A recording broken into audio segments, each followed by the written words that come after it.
What is real and imaginary signals? Real signals. A signal is said to be a real signal when it satisfies the condition x of t equals to complex conjugate of x of t.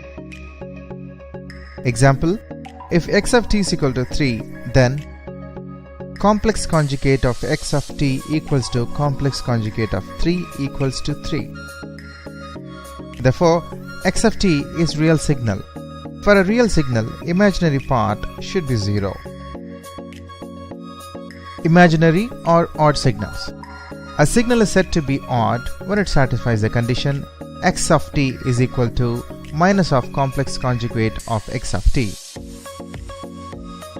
Example, if x of t is equal to 3j, then complex conjugate of x of t equals to complex conjugate of 3, j equals to minus 3j. Therefore, x of t is an odd signal. For an imaginary signal, real part should be 0.